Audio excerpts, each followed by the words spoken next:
नमस्ते आप सभी को। कैसे हैं आप सब। उम्मीद है आप सब अच्छे से होंगे, अपनी पढ़ाई भी अच्छे से कर रहे होंगे। स्वागत है आपका आपके ही अपने यूट्यूब चैनल साहित्य HBS में। दोस्तों, हम गद्य साहित्य की प्रमुख विधाओं का विस्तार पूर्वक अध्ययन कर रहे हैं और ये विधाओं का जो है हम एक क्रम लेकर के चल रहे हैं कि जो प्रमुख विधाएं हैं, जैसे निबंध हुआ, कहानी, नाटक। तो सबसे पहले हम प्रमुख विधाएं, जितनी 5 विधाएं हैं उनका हम अध्ययन करेंगे। इसके बाद जो गौण विधाएं आती हैं तो उनका भी हम विस्तृत अध्ययन करेंगे। इससे क्या होगा कि जो गद्य साहित्य की विधाएं हैं उनसे संबंधित आपके सारे प्रश्न, सारे जो डाउट हैं वो क्लियर हो जाएंगे। तो दोस्तों, हम पिछले वीडियो में कहानी विधा का विस्तृत अध्ययन और निबंध विधा का भी विस्तार पूर्वक अध्ययन हम कर चुके हैं। तो डिस्क्रिप्शन में जाकर के आप लिंक पर जाइए तो आपको जो है सभी प्रीवियस वीडियो मिल जाएंगे। आज हम पढ़ लेते हैं नाटक और नाटक विधा क्या है। तो सबसे पहले तो हम यही पढ़ते हैं कि नाटक क्या है। नाटक एक प्रमुख दृश्य काव्य है। यह ऐसी अभिनय परक विधा है जिसमें संपूर्ण मानव जीवन का रोचक वर्णन होता है। तो यह हमें याद रखना है कि नाटक क्या है। तो नाटक एक प्रमुख दृश्य विधा है, यानी कि हम इसको अभिनय के माध्यम से देखते हैं और एक ऐसी अभिनय परक जिसका हम किरदार निभा करके उसका मंचन करते हैं।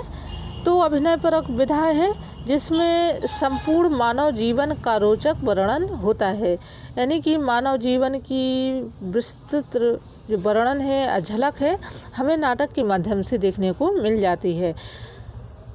अब इसके बाद हम देखते हैं नाटक के प्रमुख तत्व कौन कौन से हैं। तो ये आपके लिए बहुत ही उपयोगी है और जितने भी आपको जो भी वीडियो दिए जा रहे हैं दोस्तों, जो टॉपिक दिए जा रहे हैं, तो क्योंकि मेरे स्वयं के अनुभव हैं तो मैं आपको बार बार कहती हूँ कि ये मोस्ट इम्पॉर्टेंट है, बहुत ही महत्वपूर्ण है।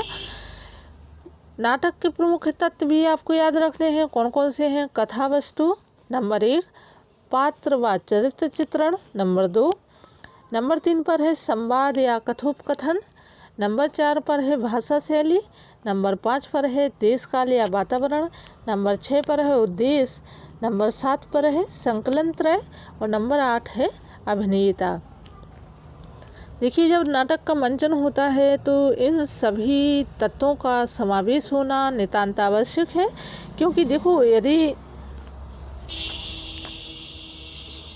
कोई नाटक का अभिनय या मंचन या उसका जो है अभिनय किया जाता है तो सबसे पहले उसमें क्या ज़रूरत पड़ती है। कथा वस्तु की, उसकी एक स्क्रिप्ट होनी चाहिए।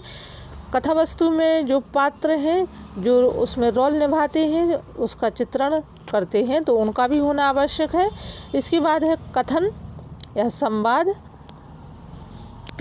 जैसे जो नाटक लिखे गए हैं तो उस नाटक को बोलने के लिए या कथोपकथन के लिए संवाद की भी आवश्यकता होती है।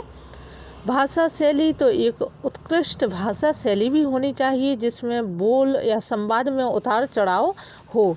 देशकाल या वातावरण, जब हम नाटक की कथा वस्तु लिखते हैं तो उसमें किस पर नाटक लिखा गया है, किस वातावरण, देशकाल पर नाटक का पूरा जो है कथा वस्तु है, इसका होना आवश्यक है। नाटक के उद्देश्य क्या है, इसकी अंत में इसका क्या प्रतिफल निकलेगा, यह भी आवश्यक है। संकलन त्रय जो पूरी नाटक के तत्व हैं उनको संकलन करते हैं तो उनका भी होना आवश्यक है। और अभिनेता जो इसका रोल करे, अभिनय करे, उन सभी, तो नाटक के 8 तत्वों में इन 8 तत्वों का होना नाटक की संपूर्णता है। और नाटक के तत्व जो हैं 8 हैं और ये आपको विस्तार पूर्वक बताए हैं। आगे अब हम देखते हैं। वैसे तो नाटक के भी वे ही तत्व होते हैं जो कहानी, उपन्यास आदि की होते हैं, किंतु नाटकों में रस की प्रधानता होती है। वास्तव में नाटक काव्य की वह विधा है जिसमें लोक परलोक की घटित अपघटित घटनाओं का दृश्य दिखाने का आयोजन किया जाता है।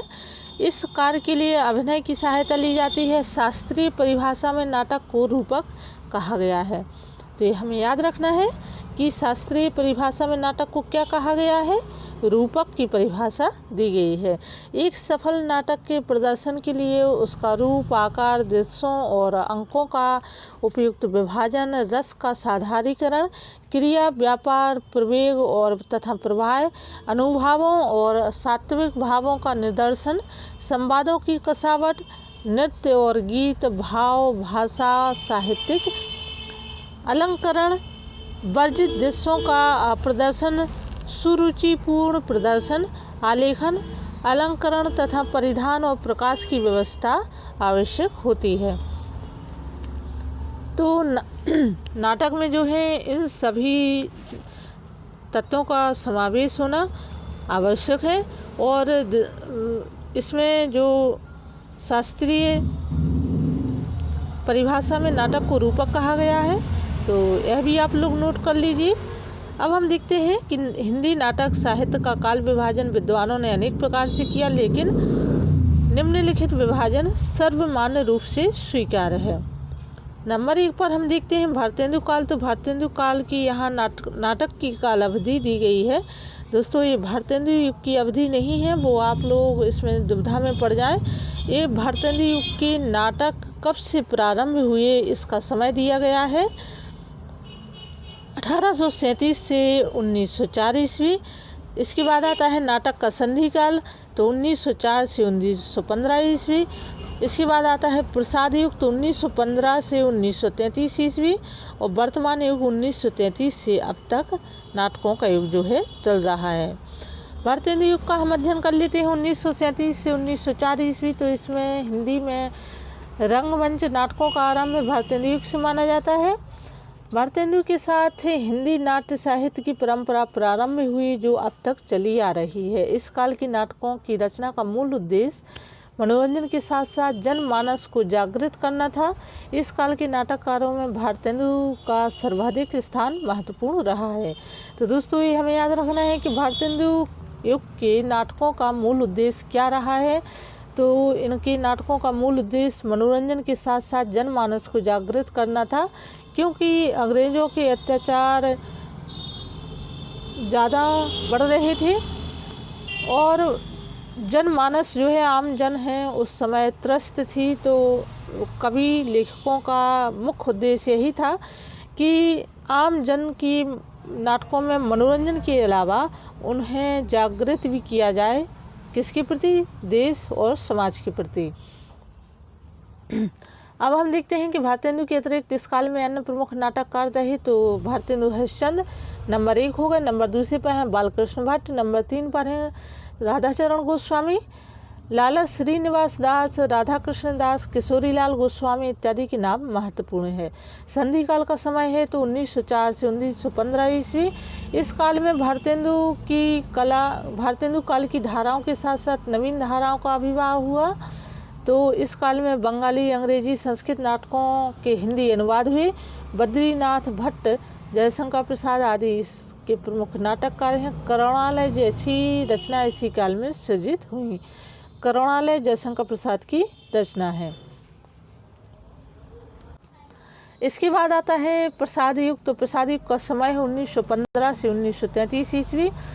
जयशंकर प्रसाद प्रमुख नाटककार रहे। तो दोस्तों, यह हमें भी याद रखना है कि हिंदी, यदि एक प्रश्न ये भी बनता है कि हिंदी साहित्य में नाटक का युग किससे माना, मतलब नाटक के सर्वोसर्वा किसे माना गया है, तो प्रसाद युग को माना गया है।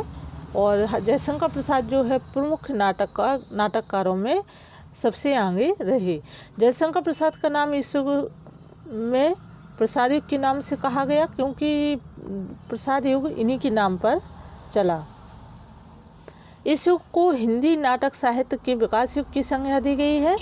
तो यदि प्रश्न बनता है कि हिंदी नाटक साहित्य के विकास युग की संज्ञा किस युग को दी गई है, तो किस युग को? प्रसाद युग को। प्रसाद युग का समय क्या है? 1915 से 1933 ईस्वी।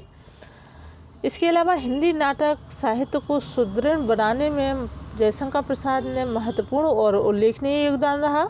इस युग के नाटककारों में नाटकों में ऐतिहासिक नाटकों की अधिकता रही। चाहे जयशंकर प्रसाद हो या अन्य नाटककार हों, उन्होंने अधिकांशतः नाटक ऐतिहासिक पृष्ठभूमि पर ही लिखे। इसके अलावा इस युग में प्रमुख नाटककार रहे दुर्गादत्त पांडे, वियोगी हरि, कौशिक, सुदर्शन, गोविंद वल्लभ पंत और पांडे बीचन शर्मा उग्र जो थे, सेठ गोविंद दास, लक्ष्मी नारायण मिश्र जैसे बड़े नाम शामिल हैं। तो दोस्तों, जयशंकर प्रसाद के अलावा ये प्रमुख नाटककार हैं, इनका भी महत्वपूर्ण योगदान रहा और सभी ने लगभग ऐतिहासिक नाटक लिखे। वर्तमान युग में हम देखते हैं कि वर्तमान युग का समय 1933 से अब तक माना गया है। इस युग में प्रसादोत्तर युग भी कहा जाता है। देखिए, वर्तमान युग को किस नाम से जानते हैं? प्रसादोत्तर युग। इस युग में समस्या प्रधान एवं नए पुराने जीवन के मूल्यों पर आधारित नाटक लिखे गए।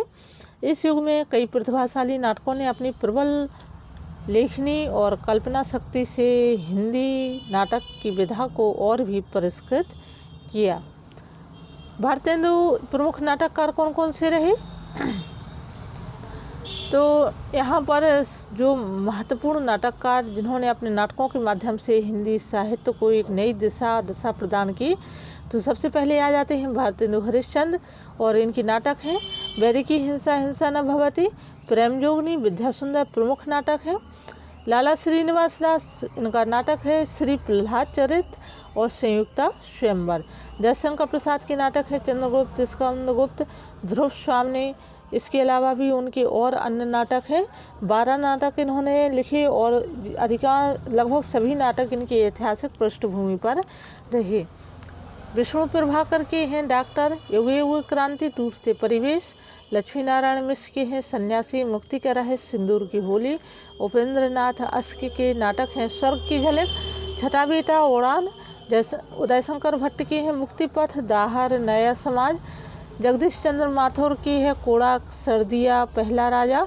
और मोहन राकेश के हैं आषाढ़ का एक दिन, लहरों के राजहंस, आधे अधूरे इनके नाटक हैं।